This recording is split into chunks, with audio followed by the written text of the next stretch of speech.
Yeah, so the first thing to say is to welcome you all. There are a lot of people here, which is wonderful to see, to this very special virtual book launch of Heterodox Economics, A Short History by Andrew Trigg. Before I forget, I also want to thank Lizzie, Craig and Jerome, who have done a lot of the behind-the-scenes organisational and technical support for this afternoon's event. It really wouldn't happen without you. So my name's Susan Newman. I'm Professor of Economics here at the Open University, and I'll be chairing this virtual book launch. Before I go ahead and introduce the session and Andrew, I just want to share a bit of housekeeping with everyone. The first thing to say is that this seminar is being recorded, and a recording will be posted on the Open University YouTube channel. So if you do wish to remain anonymous, then please keep your camera off. And when you do, if you do want to raise a question at the end, when we have a few minutes, hopefully, to discuss openly, then you're welcome to put that in the chat and ask for it to be anonymized, and someone will read, and I can read that out on your behalf. The other things, yes, so we will be opening up for questions. So, feel free to put your question in the chat and also use the raise hand function when we open up the floor. So without further ado, I would like to introduce my esteemed colleague, Andrew Trigg, who is Professor of Economics here at the Open University in the UK. He was recently visiting professor also at the University of Modena and Reggio Emilia in Italy. Andrew has co-edited a great many Open University textbooks and he has been really central to embedding pluralist economics education into the very core of our curriculum here at the Open University. And I think that was really very much pioneering at the time. His core research agenda is to develop an open analytic approach to different strands of political economy. I'm very much looking forward to his next book, which is forthcoming with Cambridge University Press, which is called 4 Layers of Capitalism, Theory and Critique of Classical Political Economy, which I believe brings together a wealth of Andrew's previous publications and research on the topic. Another really, I think, key achievement of Andrew's is that he is a founding member of the Association of Heterodox Economics. Many of us are involved in that today. And he was a founding member, and it's the first official, and he was its first official coordinator as well. And this year, the association celebrates its 28th anniversary. This is an extremely timely book. It's a really great time for us to reflect on the nature of our field and what it has to offer. And a really important part of that is to know where we've come from.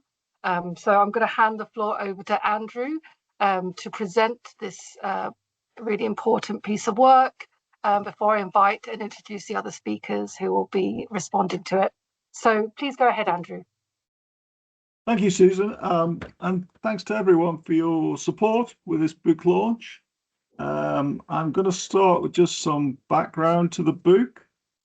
Well, it came out, I was invited by Alison Howson at Agenda Publishing about 3 years ago. To think about writing the book. She runs a short history series, books on social democracy, conservatism, that kind of thing. And she always wondered what heterodox economics is. She used to come to the AHE, the Association for Heterodox Economics conferences. So she asked me, and I decided to give it a go, and it's been really fun to write. I can recommend anybody who hasn't to write a paperback book. It's quite good fun just to go for it. So it'd be good to hear what the panel members think of it. Just just to say a few words about the structure of the book. It has 4 dimensions. I think Jerome's put that slide up for me. So the dimensions of the book are ideas, disciplines, methods, and voices.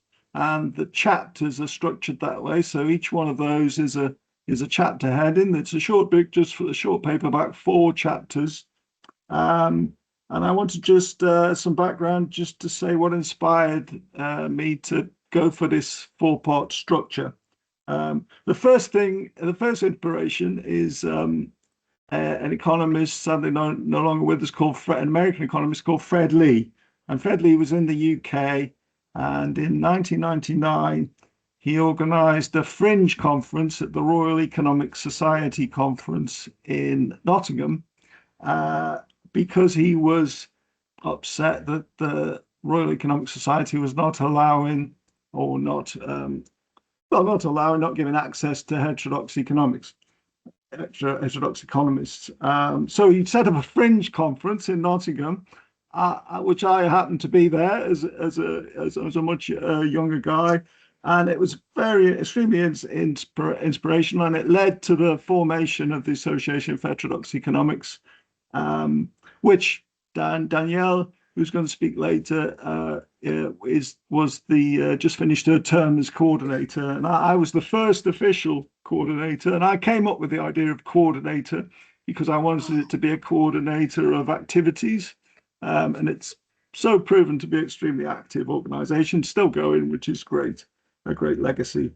Now, one of the things that Fred Lee, the key thing was he wanted heterodox economics to be open to different strands: post-Keynesian, Schraffian, Marxist, feminist, ecological, extremely open, which very much suits us here at the Open University.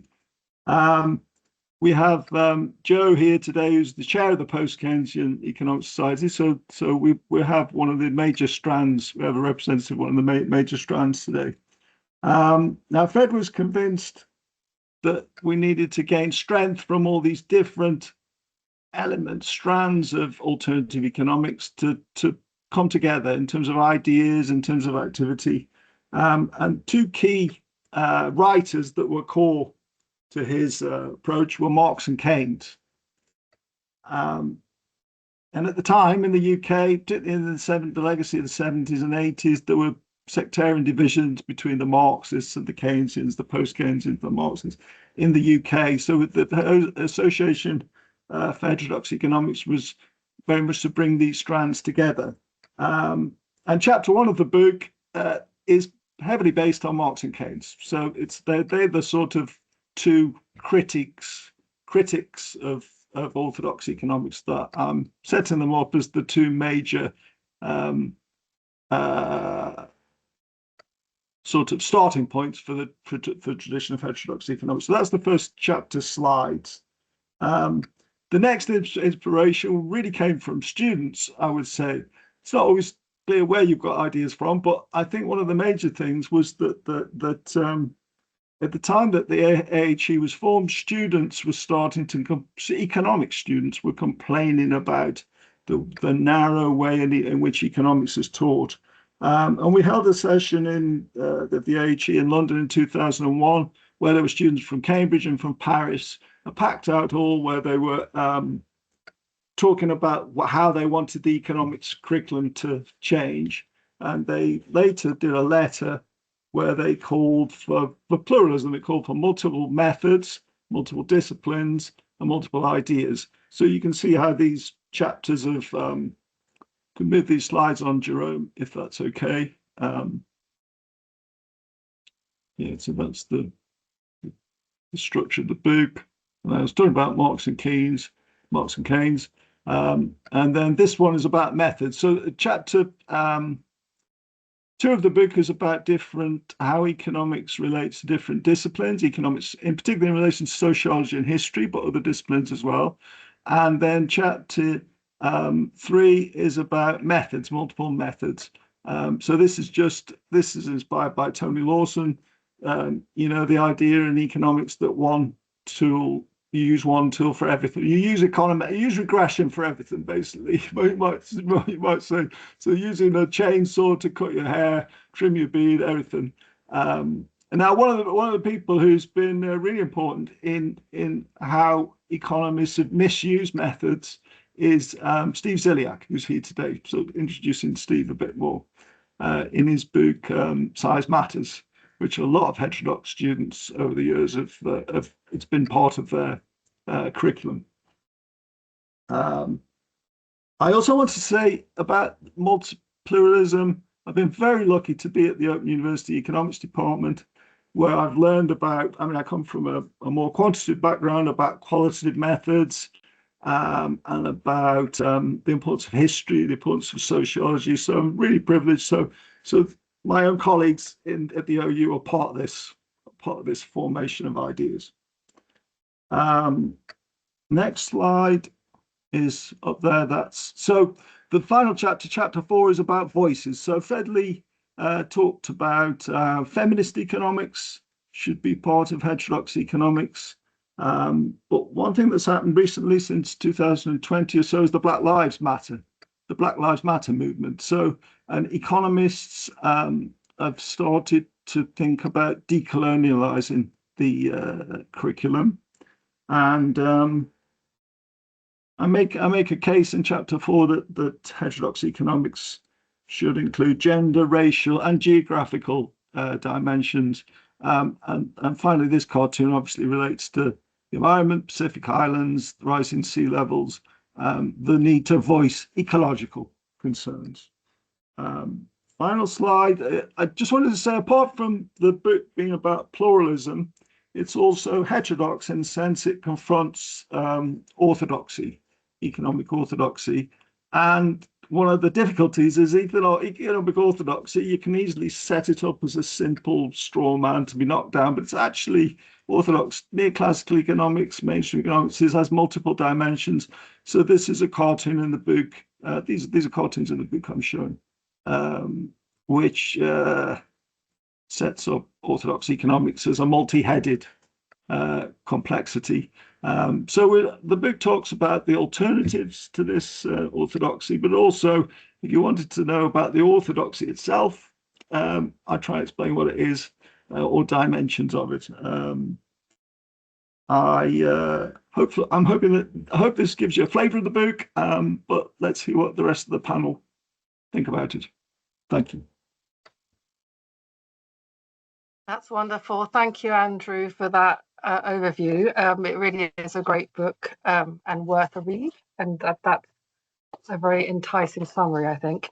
I'm going to invite the first person I'm going to invite to come in to respond to Andrew's new book is Sonal Raghuvansh. Sonal is senior economist at Rethinking Economics International and has been part of the steering committee of the New Political Economy Initiative at the Indian Institute of Technology in Bombay. Her research focuses on the political economy of development policy, especially as it relates to international financial institutions, macroeconomic policies in developing economies, and questions of structural transformation. So Sonal, I'll let you have the floor. Thanks, Susan. And thank you, Andrew, for inviting me and thinking these thoughts are worth something, and I hope this is useful. Let me just begin by saying that, this book is not just a conventional troll through the history of economic thought, to borrow Andrew's own articulation of his intent. And despite the breadth of the historical sweep across the theoretical developments and improvements, I think the book remains a lucid read without collapsing pluralism into vagueness. So congratulations on that. That being said, I think my attempt would be to not summarize the book because Andrew has already given a really good overview, but I'll try and bring some productive tensions and questions that I jotted down while I was reading it, and where possible, provide my own understanding of some of these debates as an interdisciplinary mongrel. Really not interested in the reproduction of the profession itself, but very interested in clarifying the common grounds that we all stand on, so to say. I suppose it would seem like an adequate definition of heterodox economics has to capture both historical sequencing or concatenation of traditions, to use Fred Lee's term, while also recognizing the genuine diversity of the heterodox community as it exists today. So, Andrew's introducing heterodox economics as a political project, by that logic, is a much welcome intervention because it restores the necessary dialectic between economic theory and social world from where it emerges, and serves as a good reminder that economic ideas are never simply abstract analytical exercises. However, this very assertion or intervention itself raises two interrelated matters. One is about how heterodox economics should not become a market of economic theory by adopting, relativist a version of pluralism. Perhaps the problem does not simply lie with orthodoxy of the mainstream currents and will not be overcome by the mere existence of heterodoxy. The problem is monotheocratic practice that can only be solved by practice of critical pluralism. And second, it raises an extremely productive tension and invites us to ask whether there's a shared positive vision uniting the heterodox traditions. I suppose the question then would be, do the heterodox traditions origin in anti-capitalism ideas for the first half of the 19th century, as Andrew tries to illustrate in the book? Does it remain discursively distinct from its growth and progress in the latter half of the 19th and the first half of the 20th century? Because, the presence of heterodoxy itself doesn't imply the critique of capitalism. Now, both of these things closely relate to the questions around cohesiveness of orthodoxy versus heterodoxy. And I feel it would be useful to start thinking about the core set of assumptions that define the orthodoxy today and then their departures. And I take a lot from Anwar Sheikh on this, that, if you were to define the core assumptions of orthodoxy versus the departure in orthodoxy, in orthodox theoretical traditions, the general theory still sticks to the core, right? So if the core assumption is selfish behavior, the departure would be social behavior. If the core assumption is perfect knowledge, then asymmetric knowledge would be a departure. Rational choice, if that's the core, bounded rationality, perfect competition, imperfect competition, so on and so forth. So all of these outcomes basically tell us that general theory of orthodoxy still sticks to the core, but the departures are the extension of the core, and can be localized to a particular set of assumptions. And we see this in all of the mainstream textbooks, so to say. So basically, even the departures are an exception to the rule, right? So the core assumptions maintain hegemony, like a medieval cathedral, but that keeps installing smarter thermostats while insisting that the Earth is still the center of the universe. So, if that is what defines the cohesiveness of orthodoxy, we would be inclined to think that heterodox economics should not take that route, right? But then the question comes, what should or could it be? Perhaps heterodoxy requires a different set of theoretical foundations from general theory of heterodoxy, and that's the defining feature of it, the USP, if you may. And traditions that are, of course, elaborated in this book, in a way, do precisely that, right? Broadly speaking, they are, the classical political economy tradition, theories of Smith, Ricardo, Marx, and then the Keynesian and Keyneskian theories, and so on, with their own specific substrands, of course. But these categories of heterodoxy and orthodoxy are in themselves not static. They move across context, be it East Asia, Latin America, South Asia, or West Asia. And when you begin to reflect more on these questions, you realize that perhaps what one is really trying to achieve is critical practice, right? Going beyond the superficial appearance, looking beneath the surface of economic phenomena, asking fundamental questions in the spirit of investigating the reality, perhaps. And all of this requires smashing the boundaries of the so-called social scientific discipline, but also knowing the ground that you stand on, and the basics that you stand on, the theoretical premise, so to say. So, perhaps one of my final submissions in this long line of thought would be, and to engage with probably the fourth chapter and the conclusion in the book. I'll share a vignette from one of my discussions with a colleague of mine, where they basically said that, one of the ways in which the self-describing heterodoxy can overcome status is by engaging in the larger project of speculative imagination without embarrassment, beginning to think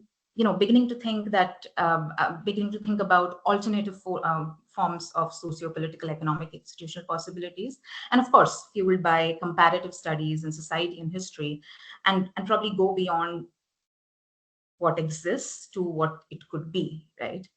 So yeah, I'll leave it at that. Thank you for having me again. Thank you, Sonal, for those insights. And Andrew will have a chance to respond to them after the other panelists have also had a few words.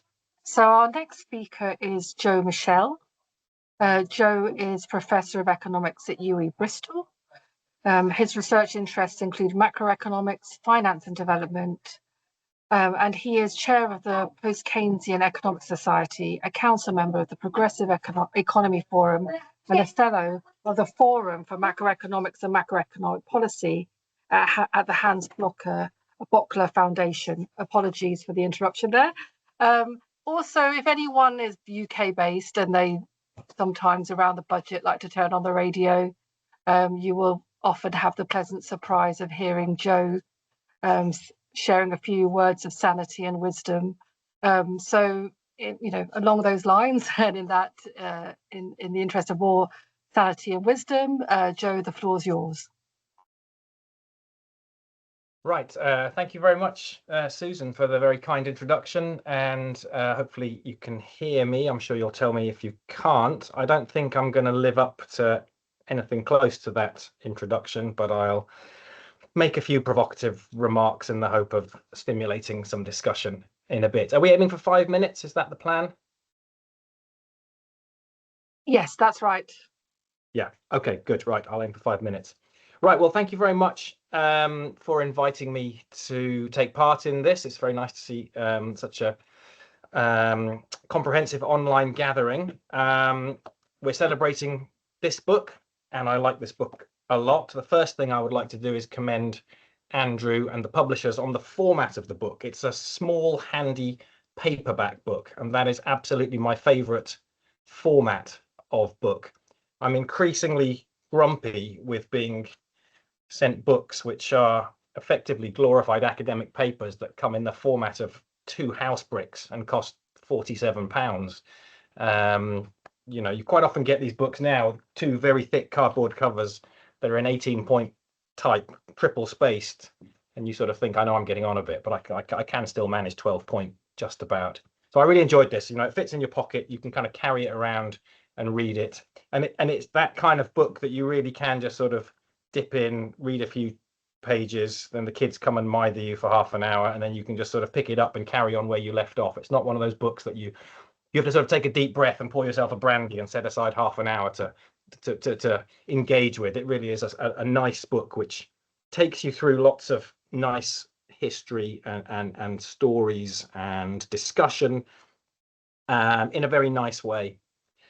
I also commend Andrew on his decision not to attempt a definition of heterodox economics. Many authors who had set out on a project like this might say, I'm going to give you a history of this thing. Maybe I better tell you what it is.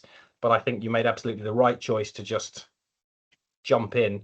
I think implicitly by really picking Marx and Keynes as the 2 foundational pillars, you sort of do give an implicit definition of sorts, and one that I have absolutely no problem with. The sort of the ideas that start with Marx and Keynes.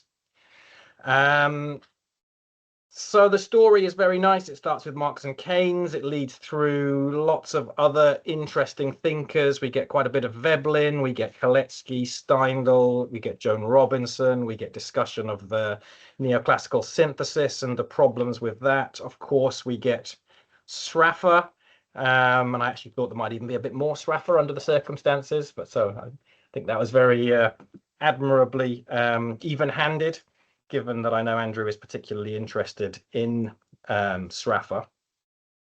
I found the arrangement, the sort of 4 themes, intriguing. I wouldn't have thought of it, and I can't think of other books really that do things exactly this way. I did find sometimes as I was reading it, I wasn't quite sure if I was on ideas or disciplines or methods, in the sense that the story just kind of flows through. You get a section on Veblen's ideas. I think that's in disciplines, but it's nice. And there are bits of economic history. There's discussion of austerity in here somewhere in the UK. I can't remember exactly where that comes. So I found the approach very interesting, but I wasn't absolutely certain always exactly how it kind of molded the text. But this is not in any way a criticism. It's just an observation really of the way that the the story flows nicely from section to section. I think method and voices are sort of much more clearly demarcated. And certainly when we get to method, we perhaps find some of the bits of discussion of heterodox economics that I'm a little bit less comfortable with. I'm not a huge fan of the Cambridge school of ontology and open versus closed systems and so on. But of course, these things are very central to our discipline and have to be included. But yes, as I say, I have some criticisms of those bits. I do find myself wondering, on reflection, this book, one thought it gave me was, are we a little bit weak on method as heterodox economists? We talk a lot about how we think about method more and we discuss method more, but I'm actually not sure how much we got. And so I found myself wondering if we should be trying harder to think about method. I'm probably influenced by Jennifer Churchill here, who I share an office with and talk a lot about these things. I don't think Jennifer's here, but she's a big influence on my thinking on method these days. What else have we got? I think pinning down the mainstream is very difficult these days. I've said this in various other forums, and I think Andrew does a good job of sort of skirting the issues in some ways, pointing out problems with bits of the mainstream or bits of orthodoxy. I think probably where I would depart from the Cambridge Lawson view is defining that line on the basis of method, and in particular on the uses of mathematics or econometrics. I don't find that a compelling division. There are lots of other ways to slice and dice. I suppose one other thing which I found myself thinking when I was looking through this very nice kind of timeline at the back is that the book is quite concentrated on the sort of earlier story, and in a sense much of it is about the ideas of people who come before what we think of as heterodox economics, which we would maybe think of as starting in the 60s or 70s, depending which conference you sort of pin it down to, or which thinker. So when we're talking about Marx, Keynes, Schaffer, Kaletsky, all of these sort of key, Veblen, these kind of key thinkers, they're all really before we get heterodox economics proper, which in my view kind of starts I guess maybe in the 60s or 70s. So I did find myself sort of looking at the list of books and thinking, well, Theory of the Leisure Class, Marxist Capital, Theory of Economic Dynamics by Kaletsky, and then more recently we've got Harjun Chang and Handbook of Research Methods and Applications in Heterodox Economics. I sort of find myself thinking, we don't really have those texts that are equivalent to those early foundational texts in the more recent period. I mean, and these are obviously excellent texts, but you do sort of see a progression from the early, really foundational texts to more recent material.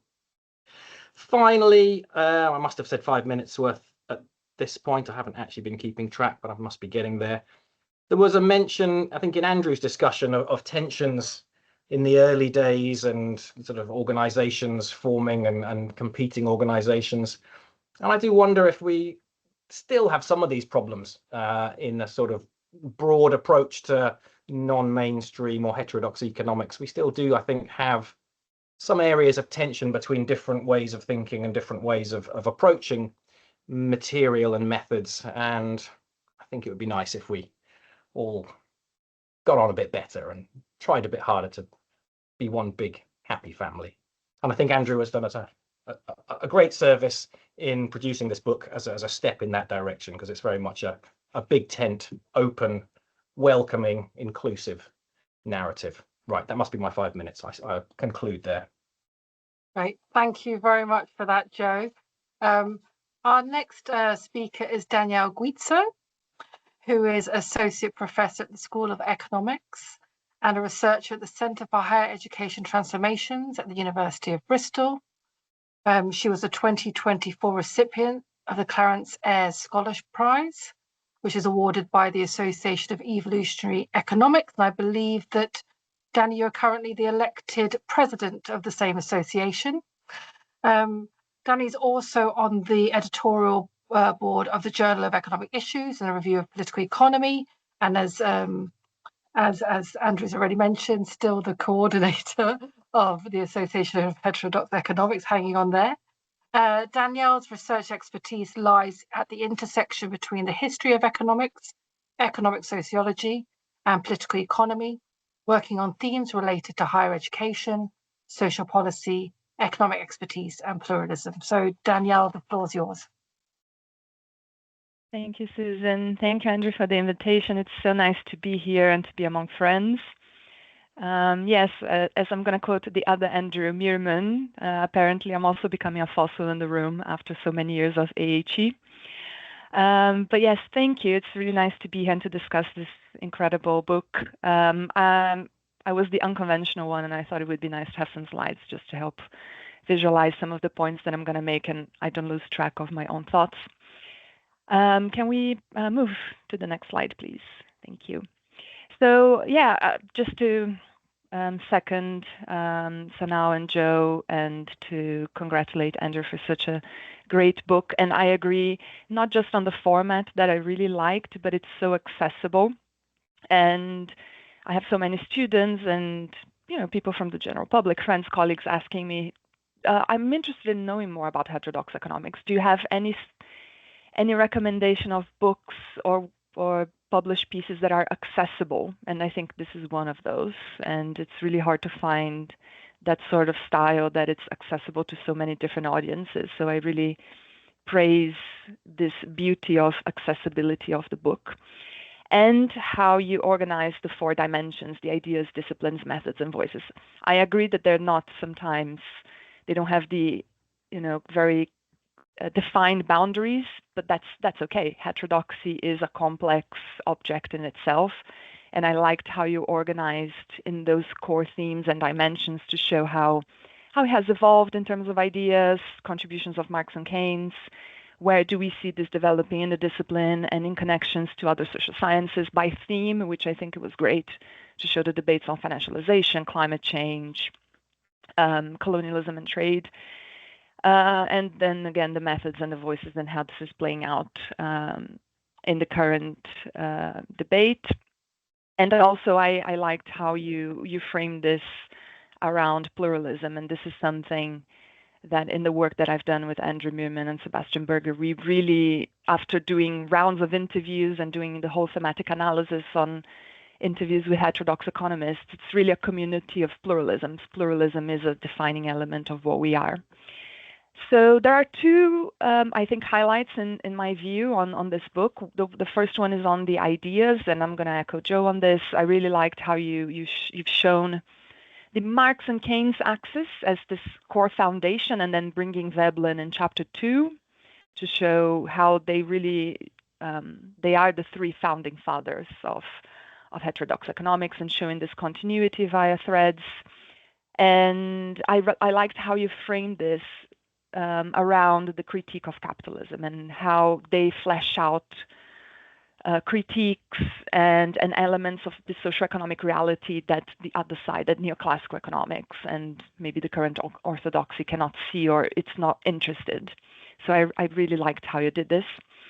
And also in chapter 4, how you presented this in a sort of, you integrated the different approaches that we have and how they share debates, they share big concerns, they share big questions. So it's a very much issue-based community of economists. So bringing this feminist, post-colonial and ecological economics around core concerns that we have as being constitutive of heterodoxy. So, and how you also try to bring the other, let's say, complements or different ideas outside of the usual Anglo-US scholarship. So bringing dependency theory, bringing Prebisch core periphery model, bringing the power asymmetries, bringing the colonial histories and the debates on power. So I liked how this was done. Well, there are comments that I have to make, and if we can go to the next slide, please. The problem of working with heterodoxy, as I see, it's coherently messy, and it's not a static element, it's not a static object. It's constantly changing, and trying to open that box means, well, more open questions. It's part of an open system, and that means it's coherently messy. So some of the ideas or things that I can see, maybe, if this is a continuum of work, and assuming this is going to generate a stream of new published works and webinars. These are just some questions, but I have so many others. The first one is about the controversial book from Jeff Hudson, the 2019, Is There a Future for Heterodox Economics? To which I have so many comments about, but he really hammers on this problem of heterodoxy being too fragmented, and this is being a weakness in our group. So, and you argue in the strength of numbers and this richness that we bring in terms of themes. And the question is pluralism enough as a political and intellectual project? So we do have the intentions within heterodoxy. It's not, a happy group that we just can hold hands and be happy. And we do have so many internal debates and criticisms and problems within it. So is pluralism enough as a coherent project? And this is what Hodgson says, right? Being coherent, if we had that coherence, this would mean we would have the strength to take over, which I don't think, maybe I don't agree with it, but yeah, this is his point. And the second point is about heterodoxy. If we look into the genealogy of heterodoxy, and this is a work that I've done as a historian of economic thought, it's mainly a UK and US movement. So how could we look beyond that? We tend to tell that story from the founding fathers, Marx, Keynes, Veblen, but what is outside of that? Can we tell the same story? How do we complement? Do we have stronger communities? And we do. And how do they add to that story? You touched on them, but how could we expand the story further?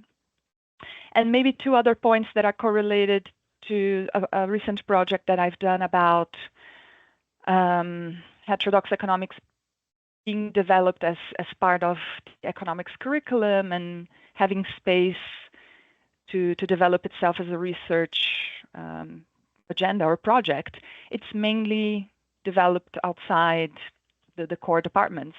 It's mainly developed, in the case of the UK, in the old polytechnics, in the smaller universities, in the margins. Is that enough for us to survive? So maybe in the beginning it was Cambridge, the top departments, we did have space, but now it's more and more marginalized.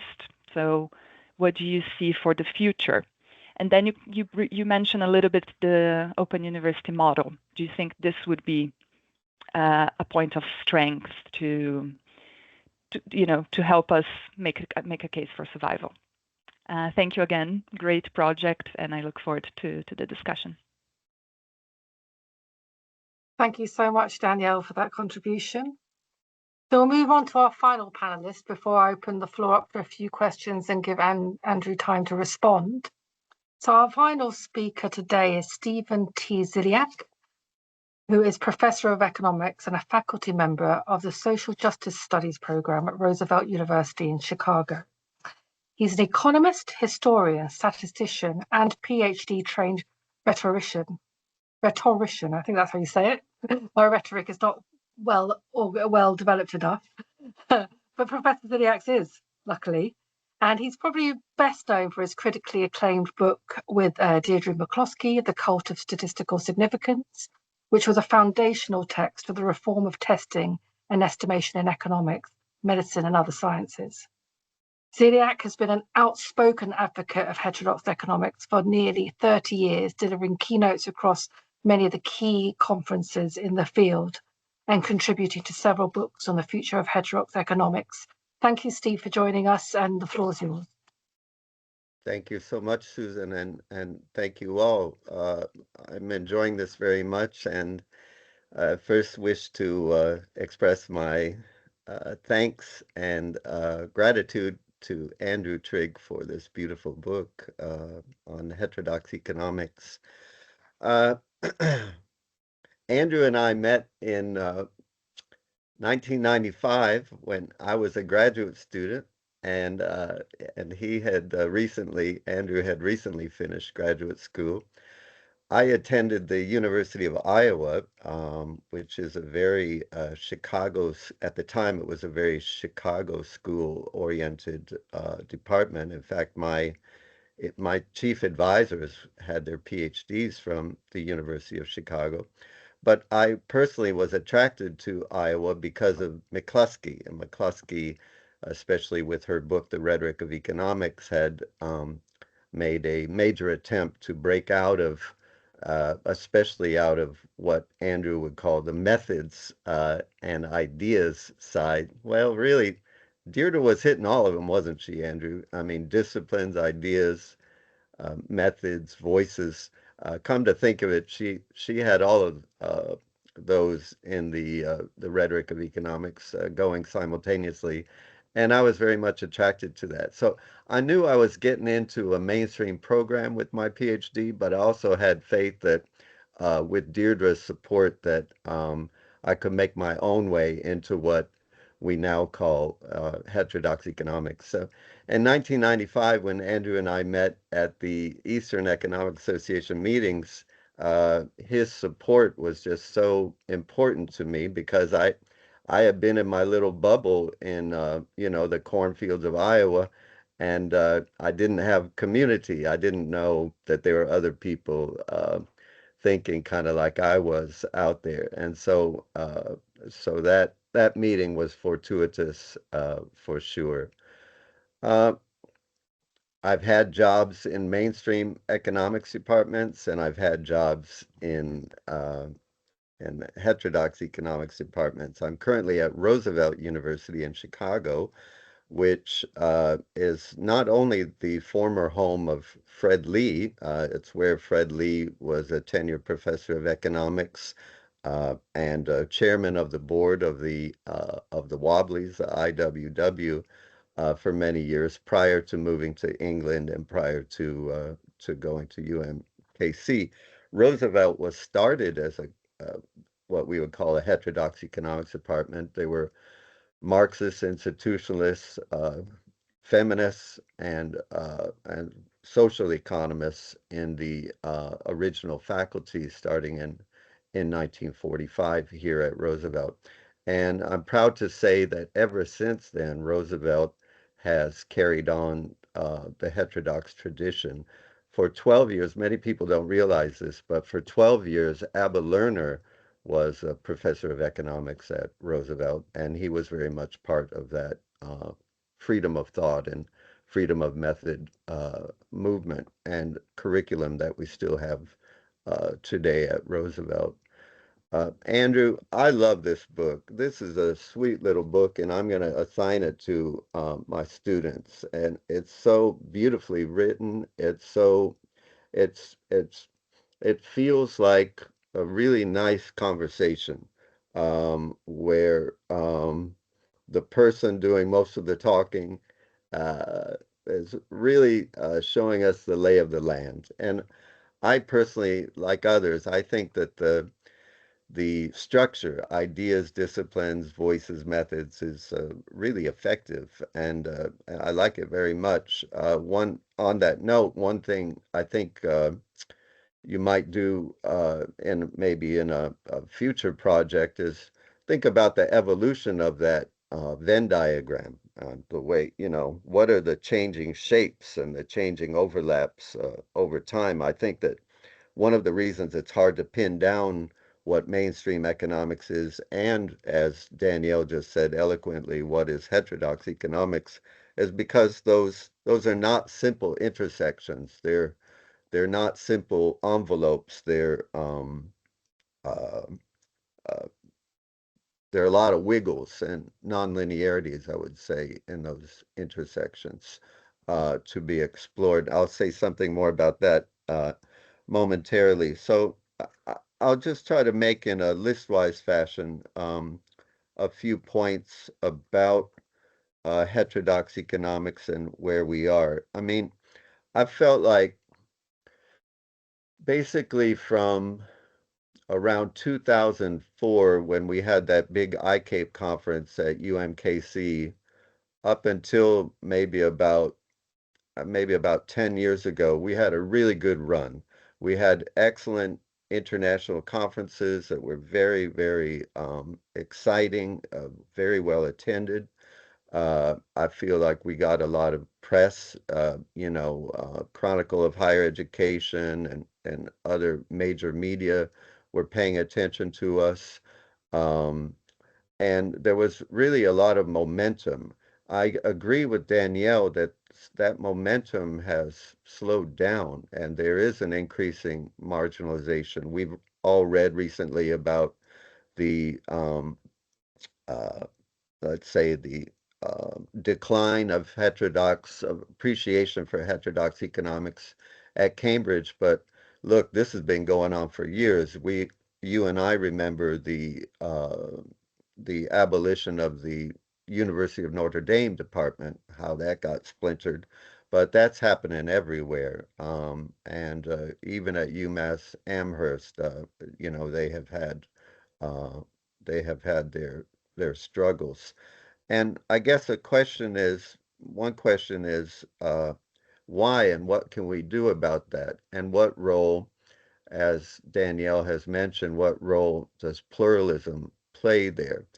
I think that heterodox economics has an identity problem in the following sense. We're pluralists in public. But we're monists in private. We play identity politics privately, but publicly we have a shared, I don't want to say enemy, but we have a common opponent, which is the capital I ideology of neoclassical Benthamite Samuelsonian utilitarian economics and certain methods and perspectives that come along with that, which you mentioned on page 1 of chapter 1 regarding property, motivation of human behavior, all those competition and all those kinds of things.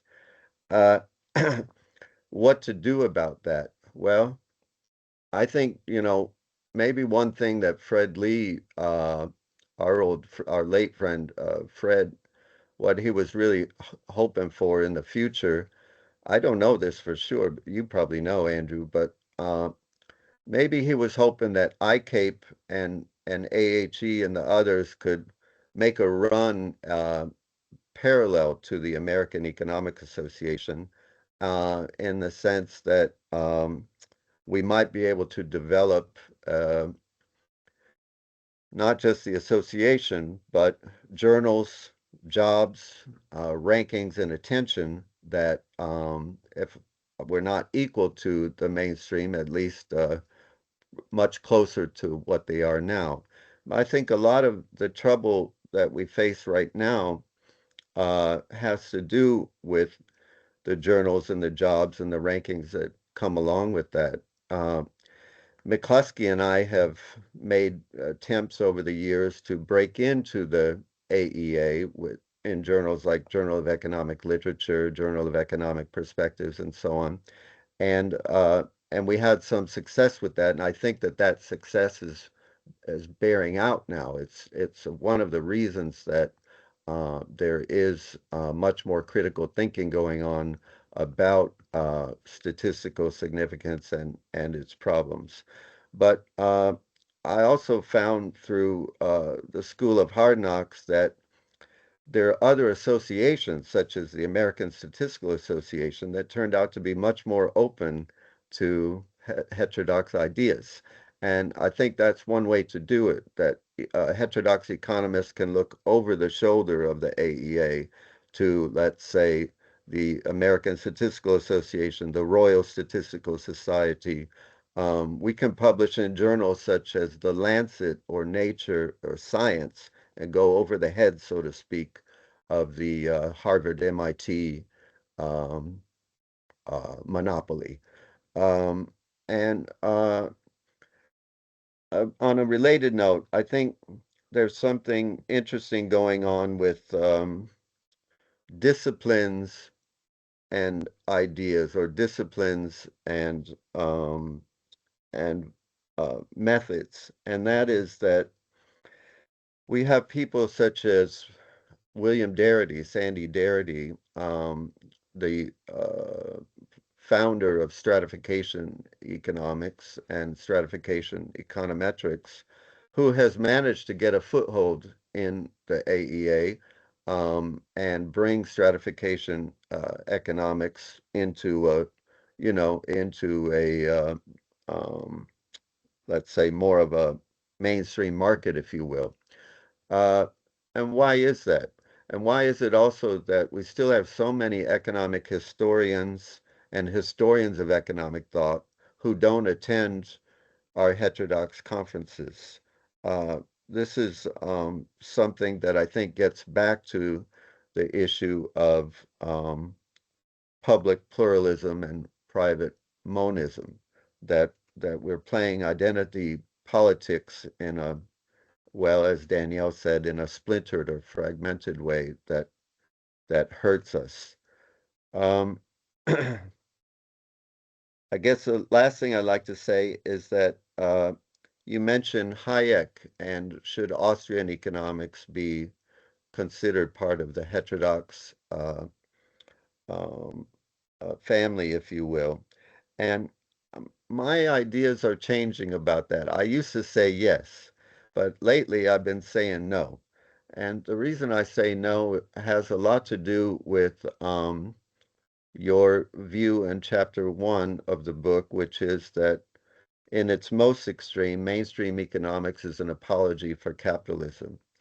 And I believe that that much of the post-Hayekian interpretation has moved far in that direction in such a way that our Austrian friends are happy to greet us at a heterodox conference and lament utilitarianism or other methods that that they don't want to use.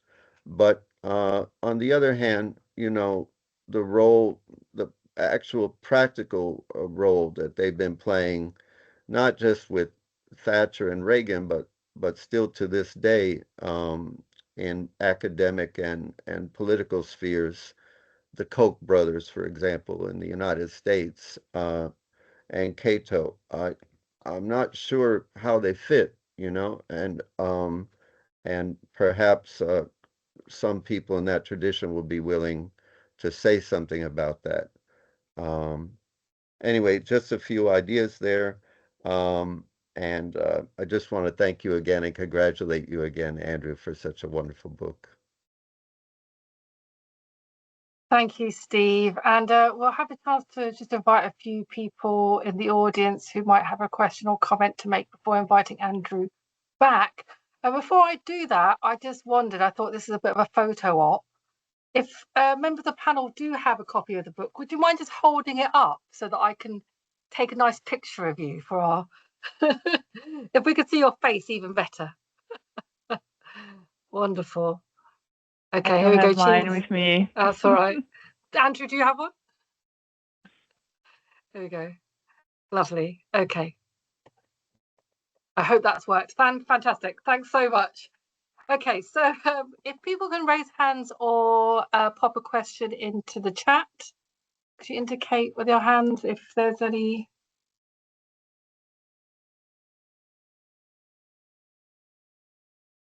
If you want to comment, ask a question. Oh, people are very quiet today. Am I missing anybody? Oh, here we go. Right, great. John Mulberg, would you like to unmute yourself and ask your question? I think I'm unmuted. I don't know if my camera's working. Just in response to the last comment, my understanding, first of all, I think it's a lot easier to talk nonsense than it is to talk sense. And that's why there's so many different views in heterodox economics. But more to the point, my understanding of pluralism was simply an acceptance that my view may be wrong, and we should have a plurality of views and a plurality of approaches that I would agree with. And it's simply that. It's not that there's a public-private split, but that although I think my views are correct, I fully accept that there may be others. Thanks, John. Julian Wells. Yeah.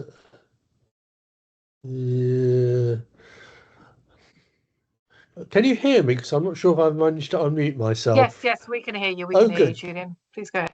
Right. Okay. I just wanted to comment quickly on the kind of Austrians heterodox. Well, actually, I think there's two questions. Are they heterodox and are they part of the heterodox camp? And my answer to the first is yes, because I mean, I've always thought of the Austrians as being the kind of evil twins of Marxism, in that they're what they dislike about the neoclassical mainstream is very much the same. Their contempt for equilibrium, for a start. But so kind of from the point of view of theory, they're definitely heterodox. But are they in the heterodox camp? Well, as Steve was saying in his final remarks, you know, their functional role is as cheerleaders for capitalism. Although kind of in terms of their ostensible writings, what they're actually cheerleaders for is markets. But you know, it's a theoretical argument that I think most people here would make, that markets imply universalized markets imply capitalism. I have to say I don't know enough about what the Austrians say as to what their position would be. So I suppose my summary would be we should maintain dialogue with them, but we should take a long spoon to the conversation, or rather to the meal. That's my comment. Or 3-foot chopsticks. Thanks very much for that as well. Yeah, I'm going to invite Andrew. We're running a little bit out of time, but I think we've got time for Andrew to give us a full response to some of those comments from the panelists as well as the floor. Before I hand back to you, Andrew, I just want to make an announcement for our next kind of online event in economics. And there'll be a roundtable discussion titled Economics for a Fairer World, which will include a number of Open University economists discussing the question of how economics should be if we centre social justice. And that will be part of the annual Research Festival on Global Challenges and Social Justice on the 2nd of June. And this panel will be at 4:15 to 5:45 British Summer Time. So I'm going to put that into the chat so people have that registration details. So please do come along. So Andrew, a huge congratulations again, and please do respond as you wish to those comments. Okay, well, thank you for the comments. It's yeah, really touching to hear that feedback. I thought, just to go through some of the comments, so in all, I thought you made a really good point about the need for critical practice, best practice, and I for economists, and I think that relates perhaps to Joe's comment. Do we really do multiple methods? You know, with there is an argument that a lot of journals are, you know, being taken over completely by the feminist economics. There's an argument, ecological economics, somebody was telling me, being taken over by econometrics, by quantitative methods, maybe even just, you know, one type of quantitative methods. So I think best practice is a good way of thinking about, I mean, at the OU, we do teach students at third level to do primary research, interviews, questionnaires. We think that's part of best practice of an economist. So I suppose that might answer to some extent what you were saying about, Daniel, how to take the OU model. I'm sure it's an OU model, but it's a way of doing things, way that forward. Yeah, Joe, you were saying that you thought the book was sort of heavily weighted towards the grandfathers of economics, or some of the grandmothers as well, Joe Robinson, Rosa Luxemburg. So yeah, I think that's fair to say it's quite foundational. That may be just because it's more my interest. There might be that, you know, there might be an aspect of heterodox economics that it's Sraffa was saying in the 1920s and 30s that classical economics had been lost. 50 years it had been forgotten. So there might be a sense that their ideas lost, and it's trying to restore those ideas. And on the increasing marginalization, what to do about that? Steve's point and Daniela's point that it's heterodox economics is fragmented. That I didn't try and deal with fragmentation. Tried to how to unit. It says something I'm interested in. I'm working on for my next book about how the schools of thought and the different aspects speak to each other. I think that's a big issue, and it's interesting that you were saying, Daniela, you're not sure that's something we should do anyway. So that is an issue, and it's not something I'm sure about. On the increasing marginalization. I think we have to sort of recognize that it's a period of defeat, and we're fighting a rearguard action, and then that might help us to retain some spirit that we're flying a flag. We're, Napoleon's best battles were when he was in defeat in Russia. I think that would be my analysis of where we're at, but I do think. I think it was you were saying it, Steve, and maybe somebody else was saying it as well, that we need to, we're trying to embrace disciplines. We need to fully embrace other disciplines. You were saying, publishing Nature and things like that, Steve. I think we really need to become thoroughly interdisciplinary. And because there's an approaching ecological crisis, and we need to be we need to be interacting with scientists, with ecological scientists, really importantly, and we need to be on the cutting edge, as this crisis emerges. So I don't think we're there yet, but there are seeds of that, and that I think we will become relevant. We have to become relevant, like we became relevant in the 2008 financial crisis. So we have to keep faith that we will become really relevant. It's just a question of keeping the flag flying, while UMass's in trouble and all these things, these setbacks that we have to face. Thank you very much, Andrew, for your book. Thank you to all the panelists for joining this evening. The recording will be edited and placed on the Open University YouTube channel. I wish you a really great evening, afternoon, morning, wherever you are.